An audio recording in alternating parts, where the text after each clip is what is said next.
Comme on l'a déjà détaillé dans la vidéo sur la méthode élément par élément, on va procéder au bouchage des interstices entre les plaquages. Donc on a retenu plusieurs teintes pour faire la pâte à bois. Le jaune qui va aller autour de la coque du bateau qui est de cette couleur. On va prendre une couleur claire qui va faire toutes les parties au contact avec le ciel. Et puis deux teintes de couleur un peu plus foncée pour les parties qui sont ombrées ici et puis autour des mâts. Donc on prend de la colle forte chaude et assez liquide pour qu'elle ne fiche pas trop quand elle va refroidir.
Lorsque la pâte à bois a durci, on donne un coup de papier de verre grossier pour éliminer les surépaisseurs.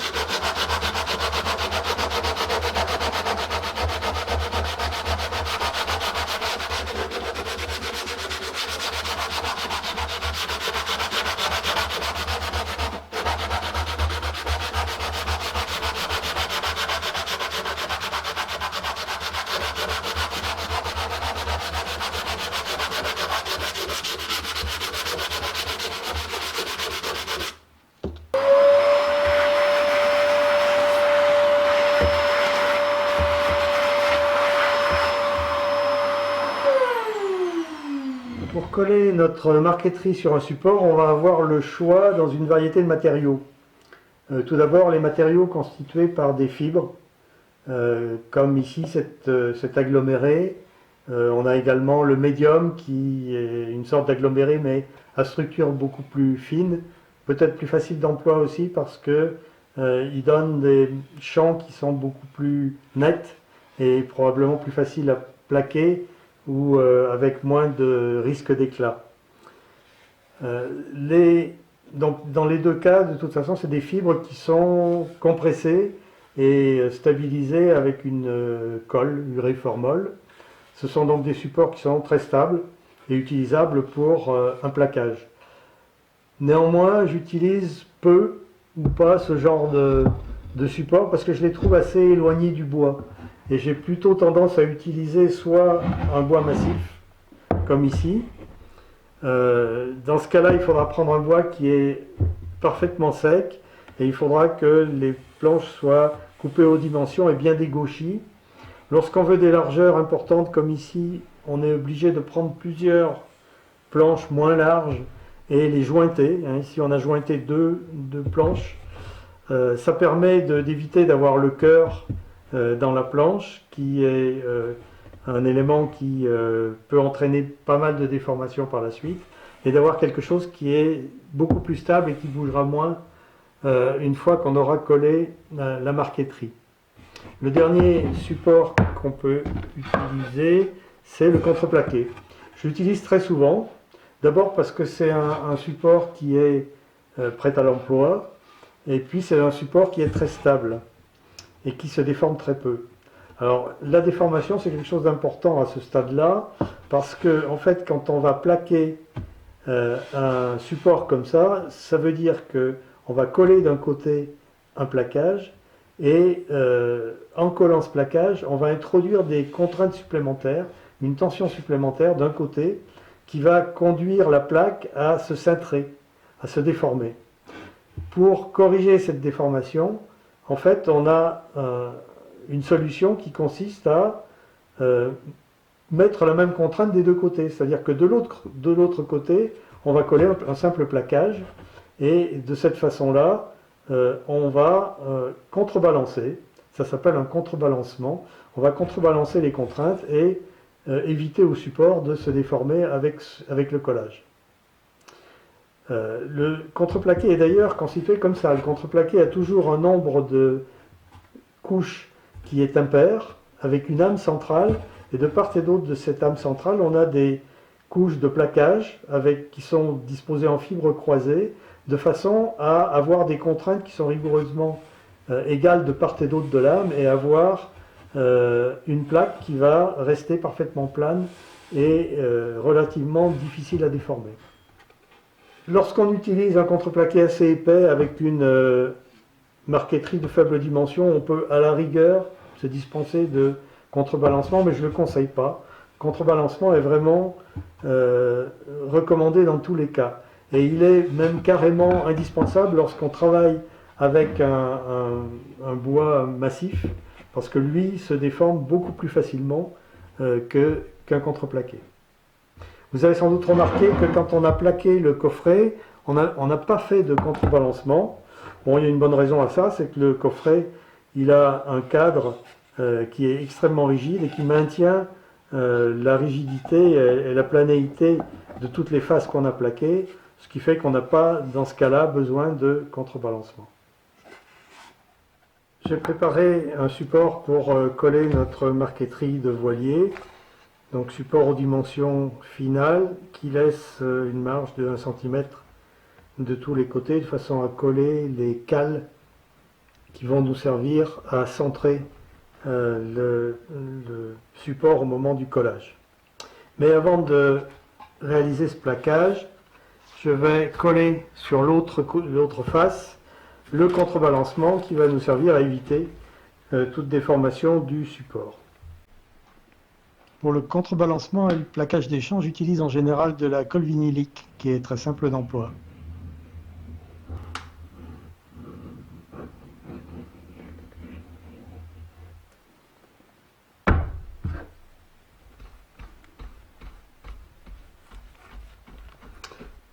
Donc une quantité de colle suffisante pour pratiquement masquer le support et bien répartie sur toute la surface, y compris sur les bords.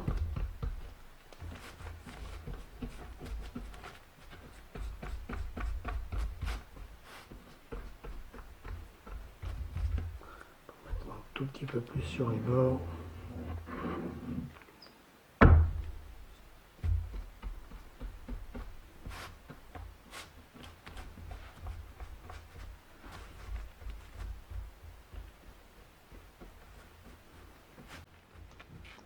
Ne pas oublier de nettoyer le pinceau tout de suite après le collage. Si la colle a commencé à sécher, on peut, à condition de ne pas attendre une semaine, ravoir le pinceau avec du vinaigre d'alcool. Voilà, alors là je n'ai pas prévu de mettre des cales. On va faire simplement attention au serrage. Et c'est quand même pas très grave, même si ça bouge un tout petit peu.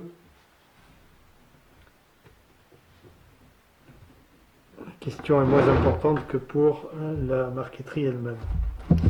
Je vais d'ailleurs commencer par serrer avec un serre-joint comme celui-là, qui a l'avantage de bien pouvoir contrôler la mise en place. Et une fois que c'est serré, je vais mettre les serre-joints. Alors ça, c'est des serre-joints qu'on appelle des serre-joints à rotule, c'est-à-dire que cette pièce-là est mobile, ce qui est très pratique lorsqu'on va serrer des choses qui sont un peu irrégulières, mais qui est absolument problématique quand on veut éviter que les pièces se déplacent au serrage. Par contre, en ayant fixé déjà une première fois avec ce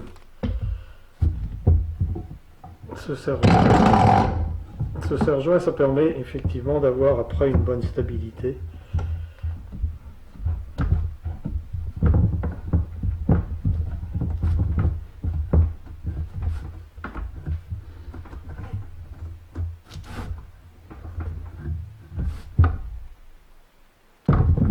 Voilà. Ensuite, on arrase le contrebalancement.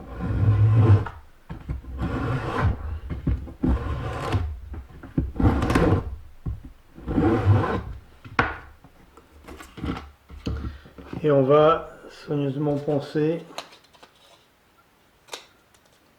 les champs sur tout le pourtour